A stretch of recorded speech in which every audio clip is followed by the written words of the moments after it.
காரசாரமாக தக்காளி பிரியாணி செய்யலாம் வாங்க.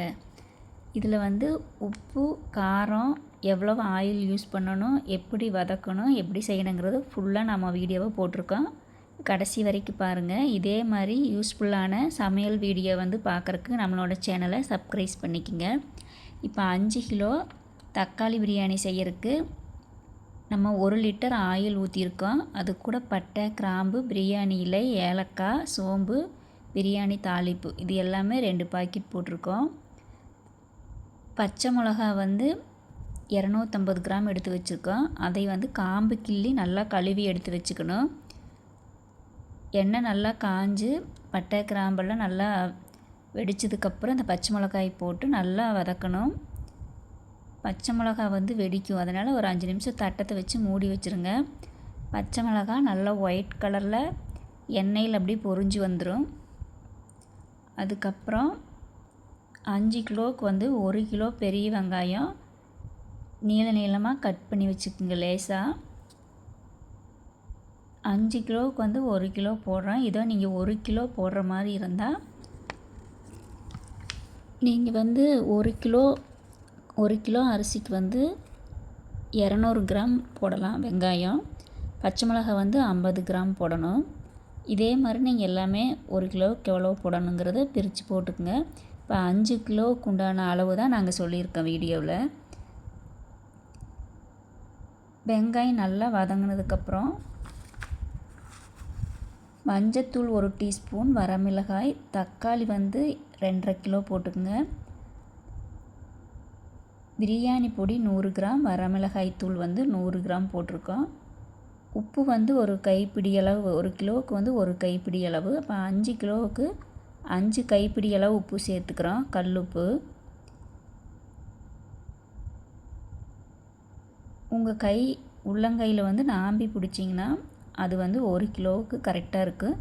அதே மாதிரி நீங்கள் 5 கிலோவுக்கு போடுற மாதிரி இருந்தால் 5 கைப்பிடி அளவு போடணும். 6 கிலோவுக்குனா 6 கைப்பிடி அளவு, இந்த மாதிரி அளவு வச்சு நீங்கள் போட்டுக்கலாம். நல்லா அடி பிடிக்காமல் தக்காளி நல்லா வதங்கணும். நல்லா வதக்கிட்டே இருங்க, அடி பிடிக்காமல் கரண்டியில் கிளறிட்டுட்டே இருங்க. புதினாவும் கொத்தமல்லி தழையும் ஒவ்வொரு கட்டு நல்லா பொடியாக கட் பண்ணி கழுவி எடுத்து வச்சுக்கோங்க. தயிர் இருந்தால் 1/2 லிட்டர் சேர்த்துக்கலாம். 1/2 லிட்டர் தயிர் சேர்த்துனிங்கன்னா சாப்பாடு நல்லா சாஃப்டாக வரும். 3 லெமன் புழிஞ்சிக்கலாம். லெமன் 3 எடுத்து வச்சுக்கோங்க. அரிசி நல்லா களைஞ்சி எடுத்து வச்சுக்கணும். ஒரு 4-5 தடவை பளிச்சுன்னு நல்லா அரிசி தண்ணி வெள்ளையேன்னு ஆகிற அளவுக்கு களைஞ்சி தண்ணி நல்லா வடித்து வச்சிட்டிங்கன்னா சாப்பாடு பளபளன்னு வரும், ஒன்றோட ஒன்று ஒட்டாமல். நல்லா கழியாமல் போட்டிங்கன்னா சாப்பாடு கஞ்சி விட்டு சாப்பாடு குழஞ்ச மாதிரி ஆயிரும். அதனால் எப்போவுமே தாளித்த சாப்பாட்டுக்கு நீங்கள் ஒரு 5-6 தடவை கழுவி வச்சிட்டிங்கன்னா இந்த சாப்பாடு நல்லா ஒன்றோட ஒன்று ஒட்டாமல் பளபளன்னு இருக்கும். நல்லா வதங்கினதுக்கப்புறம்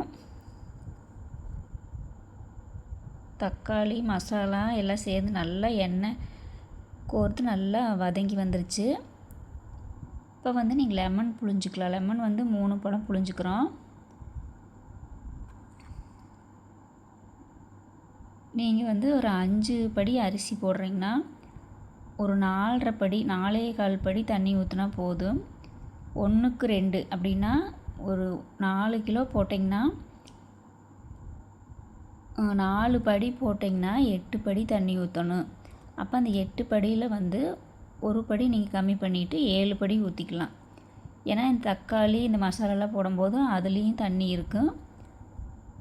அந்தளவு தண்ணி விட்டு நல்லா தண்ணி கொதிச்சதுக்கப்புறம் அரிசி போட்டுட்டு நல்லா தண்ணி சுண்டி வரும்போது ஆஃப் பண்ணி சாப்பாடு நல்லா கலக்கி விட்டு மூடி வச்சிட்டிங்கன்னா அந்த சட்டியோட சூட்லேயே அந்த சாப்பாடு வெந்துடும். மேலே வெயிட்டாக ஏதாவது பொருள், ஒரு சிலிண்டரோ இல்லை ஏதாவது ஒரு குண்டாவில் தண்ணி ஊற்றி வெயிட்டாக மேலே வச்சுருங்க. அப்படியே அந்த தம் பிடிச்சி சாப்பாடு வெந்துடும்.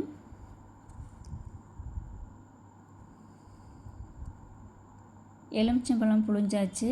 நல்லா வதக்கிட்டு நல்லா வதங்கினதையுமே தண்ணி ஊற்றிக்கலாம். நம்ம அளந்து தண்ணி கொதிச்சதையும் அரிசி போட்டு நல்லா கலக்கி விடணும். தண்ணி நல்லா சுண்டுற ஸ்டேஜில் வந்து நம்ம மூடி வச்சு தம் போடலாம். இதே மாதிரி தக்காளி பிரியாணி, லெமன் சாப்பாடு, புளி சாப்பாடு இது எல்லாமே 5 கிலோவுக்கு நீங்கள் அந்த அளவில் செஞ்சுக்கலாம். ரொம்ப சூப்பராக இருக்கும். செஞ்சு பார்த்துட்டு எப்படி இருக்குதுன்னு கமெண்ட்டில் சொல்லுங்கள். மணக்க தக்காளி பிரியாணி ரெடி ஆயிடுச்சு. கொஞ்சமாக புதினா தழை, கொத்தமல்லி தழை கடைசியாக போட்டிங்கன்னா இன்னும் நல்லா வாசனையாக இருக்கும்.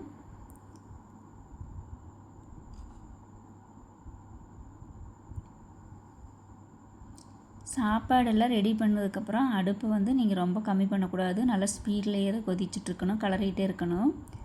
அப்போ தான் அந்த மெத்தேடு வந்து கரெக்டாக உங்களுக்கு சாப்பாடு வரும்.